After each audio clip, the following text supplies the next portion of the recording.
14 de março, dia do Pi. Isso porque, em formato americano, a data fica 3.14, que são os primeiros dígitos da expansão decimal do Pi. E hoje, em homenagem ao Pi, eu vou mostrar para vocês como provar que a Terra não é plana usando o Pi. Olá, meu nome é Daniel Nunes, você está no Tem Ciência e todos aqui sabemos que a Terra não é plana, a Terra é esférica. Isso é conhecido desde a antiguidade.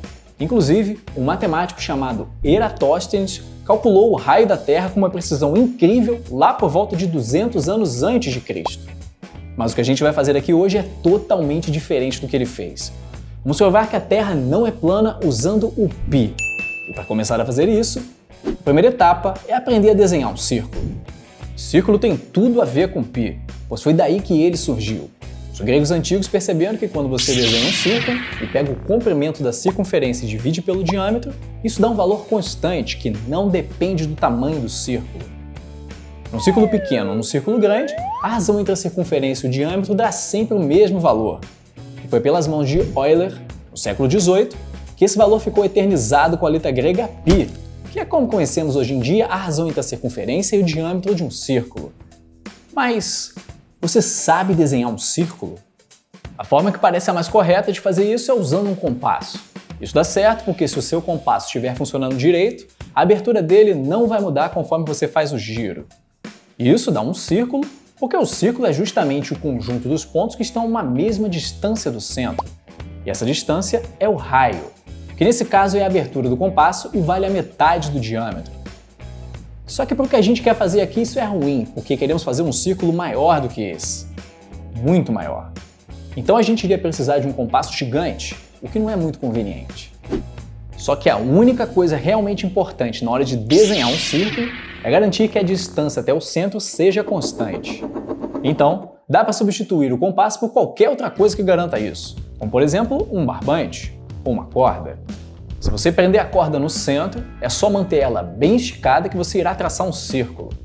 Aí as coisas começam a ficar mais interessantes, porque agora você pode arrumar uma corda bem comprida e fazer isso num lugar bem amplo e desenhar um círculo bem grande. Pode até fazer um agroglifo com um raio de algumas dezenas de metros. O problema é que a gente quer fazer um círculo ainda maior do que isso, com um raio na casa dos quilômetros. Isso traz alguns problemas. Primeiro, onde é que você vai arrumar uma corda quilométrica? Sem falar nas dificuldades de encontrar um lugar para esticar uma corda gigante e fazer um círculo sem esbarrar em nada. Na cidade é impossível.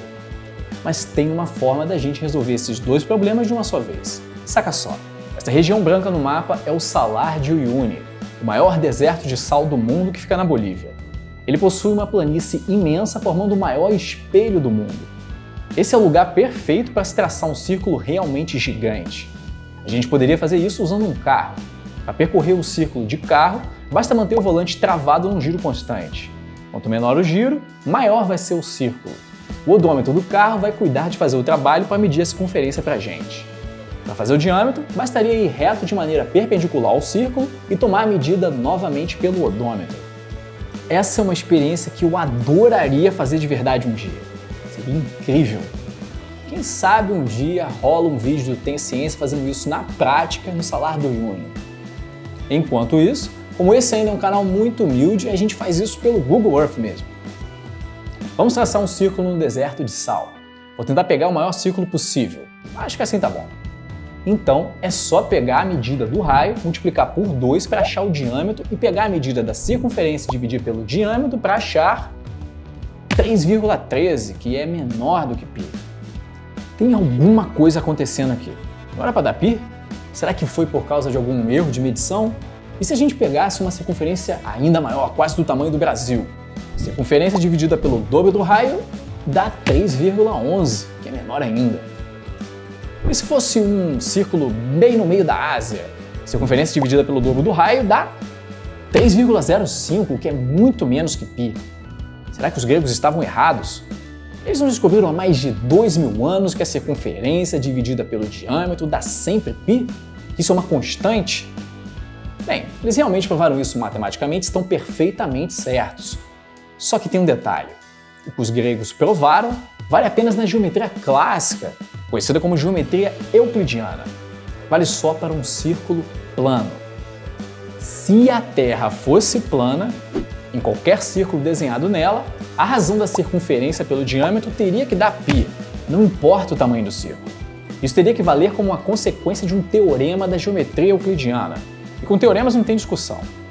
Mas, como você está cansado de saber, a Terra não é plana. Então a gente não pode pegar um teorema de geometria plana e esperar que ele funcione na Terra. Porque, no final das contas, a superfície da Terra não obedece à geometria euclidiana. Uma das coisas que a superfície da Terra não obedece é justamente o número π. A razão entre a circunferência e o diâmetro de um círculo não é mais constante na superfície da Terra. Ela depende do tamanho do círculo e é menor do que π. Ou seja, a geometria da superfície da Terra é uma geometria não euclidiana. Mas por que isso acontece? Pensa de novo no desenho de um círculo a partir de uma corda presa no centro. Ao desenhar um círculo na Terra, quanto maior o círculo, mais a corda irá se curvar conforme você estica, porque a superfície da Terra vai ficando cada vez mais distante de ser um plano à medida que a corda aumenta. Lembra que a corda é a medida do raio do nosso círculo. Se a Terra fosse plana, a corda ficaria esticada num plano e desenharia um círculo maior do que ela realmente faz sobre a superfície da Terra. Assim, como a circunferência é menor na Terra do que seria num plano, a razão da circunferência pelo diâmetro dá menos na Terra do que no plano. No plano ela é π, na Terra ela é menor do que π. E essa diferença vai aumentando conforme o círculo aumenta. Outra maneira de enxergar isso é imaginar um plano cortando a Terra na altura do círculo. Com relação ao plano, o centro do círculo fica no próprio plano e tem um certo raio. Mas em relação à superfície da Terra, o centro do círculo está na própria superfície da Terra. E essa distância do centro até o círculo vai dar um raio maior do que no caso do plano. E aí, quando você divide a circunferência pelo diâmetro, no caso da Terra, dá um valor menor do que no caso plano, pois o diâmetro agora é maior. Ao pensar desse jeito, você percebe que à medida que o plano desce e a circunferência aumenta, a diferença entre os raios vai ficando cada vez maior. E daí, a razão entre a circunferência e o diâmetro vai ficando cada vez mais distante de π. Como o nosso planeta é imenso, na nossa escala comum do dia a dia, a gente não percebe a sua curvatura. Na prática, a gente só desenha círculos muito pequenos para o tamanho da Terra. Então a circunferência dividida pelo diâmetro fica tão próxima de π que nem percebemos a diferença. Mas ao fazer uma experiência como aquela que eu sugeri no deserto de sal, podemos fazer círculos grandes o bastante para começarmos a ver que a razão da circunferência pelo diâmetro dá menos do que π. Por exemplo, quando fazemos o círculo do tamanho da linha do Equador, é porque colocamos o centro num dos polos da Terra. Então, o diâmetro vai ser justamente metade de um grande círculo. Considerando a Terra aproximadamente como uma esfera, isso significa que esse diâmetro vai ser metade da própria circunferência. Ou seja, a circunferência pelo diâmetro vai dar 2. Você pode achar estranho o diâmetro de um círculo ser curvo. Afinal, um círculo não deve ser o conjunto dos pontos que estão a uma mesma distância do centro? E essa distância não é o raio, que é metade do diâmetro? E distâncias não são linhas retas, que é o menor caminho entre dois pontos? Sim, a distância é o menor caminho entre dois pontos. Mas pensa comigo, como que a gente traçaria uma reta numa esfera? Não tem como. Ela ia passar por dentro da esfera, mas nós queremos medir as coisas sobre a superfície.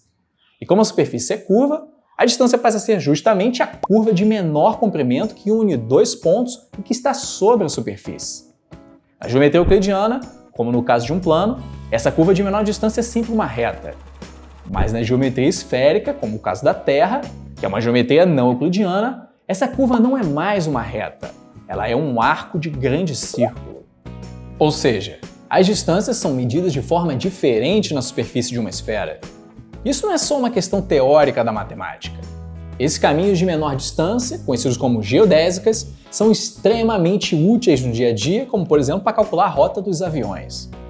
Um avião não voa em linha reta. Se fosse assim, ele iria começar tangente ao planeta e iria se perder pelo espaço. Ao invés disso, ele percorre uma geodésica, um arco curvo sobre a superfície da Terra, representando a menor distância viável entre dois pontos, já que ele não pode furar o planeta e ir literalmente em linha reta por dentro da Terra. É justamente essa noção diferente de distância que caracteriza uma geometria não euclidiana. E é isso que faz, como por exemplo, no caso da Terra, a razão entre a circunferência e o diâmetro ser menor do que π. Isso é suficiente para provar que a Terra não é plana. Mais do que isso, esse fato prova que a Terra tem curvatura positiva. o que significa que ela se dobra sobre si mesma. Mas isso ainda não é a mesma coisa que dizer que a Terra é uma esfera, a menos que a gente repetisse isso para todos os pontos do planeta e verificasse sempre o mesmo resultado, ou seja, que a razão entre a circunferência e o diâmetro depende só do tamanho da circunferência, mas não de onde está o seu centro. Mas conhecer a curvatura é algo muito importante também fora da Terra. O destino do universo depende disso. Isso porque a teoria da relatividade geral explora o conceito de curvatura e a maneira como o nosso universo irá acabar está diretamente ligada à maneira como ele se curva. Eu fiz um vídeo sobre isso, deixei o link na descrição aqui embaixo, junto também com outro vídeo fundamental em que eu falo toda a história da geometria não euclidiana.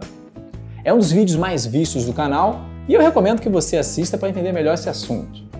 Agora, se você quiser colocar mais o pé no chão nas coisas do dia a dia e quiser descobrir se você seria aprovado num processo seletivo da Amazon ou da Microsoft, é só clicar aqui e ver como a matemática pode ajudar você no mercado de trabalho. Mais uma vez, muito obrigado por assistir e até breve.